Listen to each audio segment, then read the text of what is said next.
നമ്മൾ സ്റ്റേ ചെയ്യുന്ന ടെൻറ്റിൻ്റെ തൊട്ടടുത്തുള്ള ഒരു വ്യൂ പോയിന്റിൽ നിന്നുള്ളൊരു കാഴ്ചയാണിത്. തൊട്ട് മുൻപിലുള്ള വ്യൂ പോയിന്റിൽ നിന്നുള്ളൊരു കാഴ്ച. ദൂരെ വരെയുള്ള കാഴ്ചകളാണ് കണ്ടത്.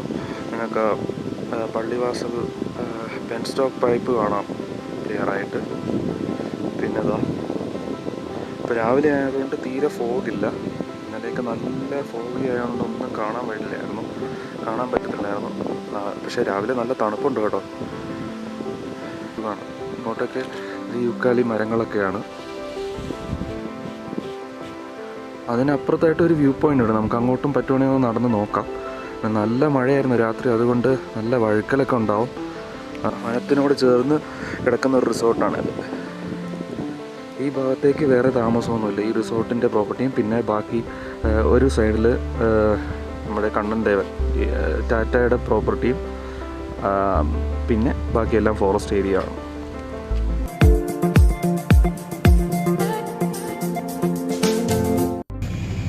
ഹായ് ഡിയർ ഫ്രണ്ട്സ്, അപ്പോൾ അടുത്ത ദിവസം നമ്മുടെ സെക്കൻഡ് ഡേ മോർണിംഗ് ആണ് നേച്ചർ സോൺ ജംഗിൾ റിസോർട്ടിൽ.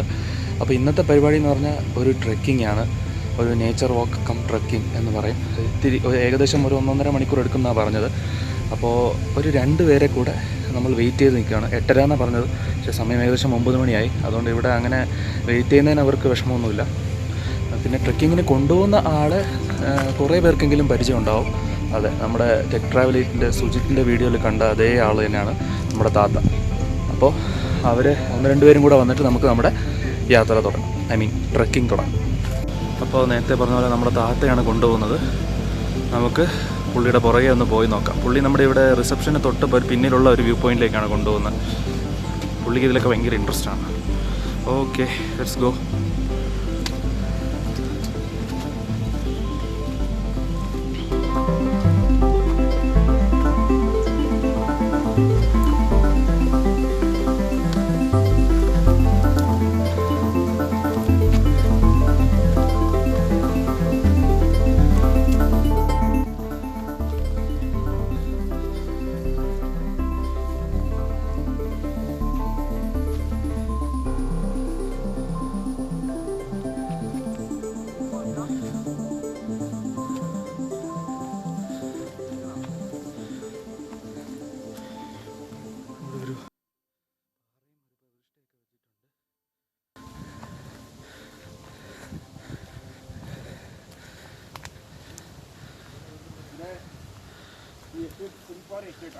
പുലിപ്പാറ അല്ലേ? പുലിപ്പാറ.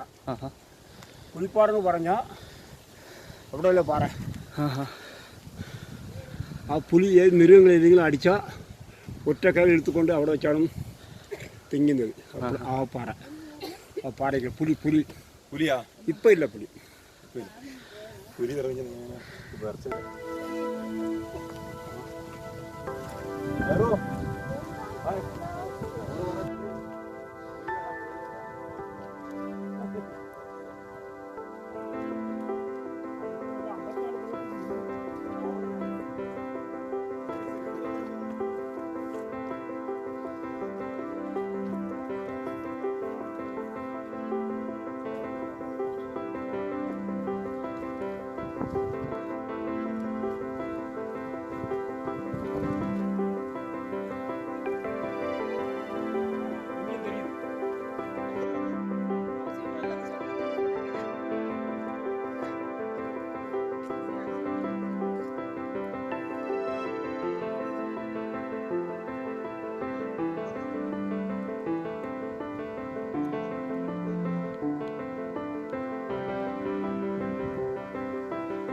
ആ കാണുന്നതാണ് ചെങ്കുളം ഡാം. പിന്നെ അതിനപ്പുറത്തായിട്ട് പൊന്മുടി ഡാമുണ്ട്, പക്ഷേ അത് കോട വന്ന് മൂടിയിരിക്കുകയാണ്. പിന്നെ ദൂരെ ഇടുക്കി ഡാം കാണാമെന്ന് പറഞ്ഞ ഒരു വി ഷേപ്പിൽ, പക്ഷേ അത് അത്ര ക്ലിയർ അല്ല. ക്യാമറയിലും ക്ലിയർ അല്ല, നേരിട്ടും അത്ര കാണാൻ പറ്റുന്നില്ല. ആ വ്യൂ പോയിന്റിലെ മനോഹരമായ കാഴ്ചകൾ ആസ്വദിച്ചതിന് ശേഷം അടുത്ത വ്യൂ പോയിന്റിലേക്കുള്ള ഞങ്ങൾ നടത്തം ആരംഭിച്ചു. വളരെയധികം ഉത്സാഹത്തോടെ താത്ത ഞങ്ങളുടെ മുമ്പിൽ അങ്ങനെ വഴികാട്ടിയായി നടന്നു. അപ്പോൾ കാട്ടിനുള്ളിലെ മരങ്ങളെക്കുറിച്ച് പോലും കഥ പറഞ്ഞു പോകുന്ന താത്തയുടെ കൂടെയുള്ള ട്രെക്കിംഗ് ഒരു വെറൈറ്റി അനുഭവം തന്നെയാണ്. അത് ഇവിടെ വരുന്ന ആരും മിസ് ചെയ്യരുത്.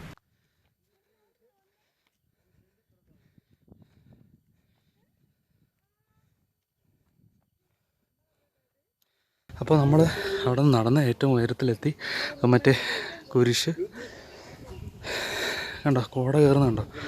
ആ ദൂരെ നമുക്ക് നമ്മുടെ ടെൻ്റൊക്കെ കാണാം. ഉയരത്തിലുള്ള ഭാഗത്താണ് നമ്മൾ എത്തിയിരിക്കുന്നത്. നല്ല കാറ്റാണ്, അപ്പോൾ ചെറിയൊരു ഡിസ്റ്റർബൻസ് ഉണ്ടാകും, ദയവേത് ക്ഷമിക്കുക. ഇപ്പോൾ കണ്ടോ നല്ല കോടയുണ്ട്, അതുകൊണ്ടാണ് നിങ്ങൾക്ക് ക്ലിയർ ആയിട്ട് കാണാൻ പറ്റാത്തത്. നല്ല 360 ഡിഗ്രി വ്യൂ ഉണ്ട്. നമ്മുടെ റിസോർട്ടിൻ്റെ ഭാഗം നേരത്തെ നിങ്ങൾ കണ്ടതാണ്, ആ ടെൻറ്റിൻ്റെയും ഒക്കെ. അപ്പുറത്തും കൂടെ ഒന്ന് പോയി നോക്കാം. കണ്ടോ കോട ഇങ്ങനെ കയറി വരുന്നുണ്ട്. നേരെ താഴെ കൊക്കയാണ് കണ്ടോ, നല്ല കൊക്ക, ആഴത്തിലുള്ള കൊക്ക. ഞാൻ പാറയുടെ അറ്റത്തേക്ക് പോകാത്തതാണ് മനഃപൂർവ്വം. താത്ത നമ്മുടെ കൂടെയുണ്ട്. ശരിക്കും പറഞ്ഞാൽ ആ കാണുന്ന ചെറിയ വഴിയുണ്ട്, അതുവഴി നമുക്ക് അങ്ങ് മുകളിൽ പോകാമെന്നാണ് താത്ത പറഞ്ഞത്. പക്ഷേ ഇനി അങ്ങോട്ട് പോയി കഴിഞ്ഞാൽ ഈ 360 ഡിഗ്രി വ്യൂ ഒന്നും കിട്ടില്ല, കാരണം നല്ല കോടമഞ്ഞ് കയറിയിട്ടുണ്ട്. കണ്ടോ ഇവിടെ നിന്ന് ഇടുക്കി ഭാഗമൊക്കെ കാണേണ്ടതാണ്, പക്ഷെ ഒന്നും കാണാൻ പറ്റുന്നില്ല.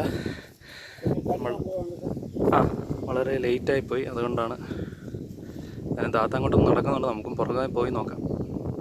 നമ്മുടെ കൂടെ കുറച്ച് പേര് വരുന്നുണ്ട്, ഫാമിലീസാണ്. അപ്പോൾ അവർ വളരെ സ്ലോയിൽ നടന്നു വരുന്നതുകൊണ്ട് നമ്മുടെ ടൈം ഒരുപാട് പോകുന്നുണ്ട്. അപ്പോൾ പുള്ളി പറഞ്ഞ് ഇത്രയും കഷ്ടപ്പെട്ട് മുകളിൽ കയറിയിട്ട് കാര്യമില്ല, ഒന്നും കാണാൻ പറ്റത്തില്ല എന്നാണ് പറയുന്നത്. എന്തായാലും നമുക്കൊന്ന് പോയി നോക്കാം. പുള്ളിയുടെ പുറകെ എവിടം വരെ പോകും നോക്കാം.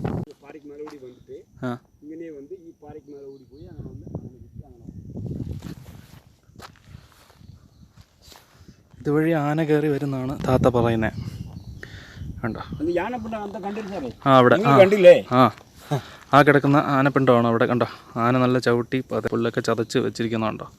അപ്പോൾ അതുവഴിയാണ് ആന വരുന്നത്. അപ്പോൾ ആനയ്ക്ക് ഇത്രയും കയറ്റമൊക്കെ വളരെ സിമ്പിളായിട്ട് കയറും, നമുക്കാണ് പാട്. അതാണ് ആ നേരെ കാണുന്ന കുരിശ്. കണ്ടോ അതും അതിൻ്റെ മുകളിലേക്ക് കയറിപ്പോണം. ചില ഗസ്റ്റൊക്കെ ഇൻസിസ്റ്റ് ചെയ്യുമ്പം പുള്ളി കൊണ്ടുപോകുമെന്നാണ് പറയുന്നത്. പക്ഷേ ഈ ഫാമിലീസൊക്കെ വരുമ്പം നടക്കാൻ ബുദ്ധിമുട്ടായതുകൊണ്ട് പുള്ളി കൊണ്ടുപോകാറില്ല. അങ്ങനെ നമ്മുടെ ട്രെക്കിംഗ് കഴിഞ്ഞ് നമ്മൾ തിരിച്ചു പോവുകയാണ്. ഒരു അടിപൊളി എക്സ്പീരിയൻസ് ആയിരുന്നു. നേച്ചർ സോൺ ജംഗിൾ റിസോർട്ടിൽ വരുന്നവർ ഡെഫിനറ്റായിട്ട് ഇതൊന്ന് എക്സ്പീരിയൻസ് ചെയ്യണം. പ്രത്യേകിച്ച് നമ്മുടെ താത്ത ഉണ്ടെങ്കിൽ താത്തയുടെ കൂടെ തന്നെ പോകണം. എൻ്റെ കയ്യിൽ കീഴാർന്നില്ല കേട്ടോ, താത്ത തന്നതാണ്.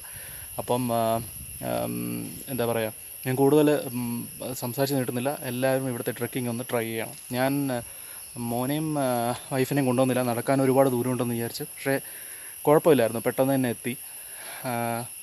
അത്യാവശ്യം പ്രായമുള്ളവരും ഉണ്ടായിരുന്നു ആ കൂട്ടത്തിൽ. അപ്പോൾ എനിക്കൊന്ന് തീരെ ചെറിയ കുട്ടികൾക്ക് പറ്റും എന്നെനിക്ക് തോന്നുന്നില്ല. എന്തായാലും നമുക്ക് പോവാം. അപ്പോൾ നേച്ചർ സോൺ ജംഗിൾ റിസോർട്ടിൽ നമ്മുടെ സ്റ്റേ ഇന്നിവിടെ അവസാനിക്കുകയാണ്. നല്ലൊരു ട്രെക്കിങ്ങും 3 വ്യൂ പോയിൻറ്റുകളാണ് നമ്മൾ പോയി കണ്ടു തീർത്തത്. അപ്പോൾ ഇവിടെ മറ്റ് എൻ്റർടൈൻമെൻറ്റ്സ് ഒന്നുമില്ല. പേര് സൂചിപ്പിക്കുന്ന പോലെ തന്നെ പ്രകൃതിയോട് ഇണങ്ങി നമുക്ക് ജീവിക്കാം. അപ്പം ഇവിടുത്തെ കാഴ്ചകളും വിശേഷങ്ങളും ഇവിടെ അവസാനിക്കുകയാണ്.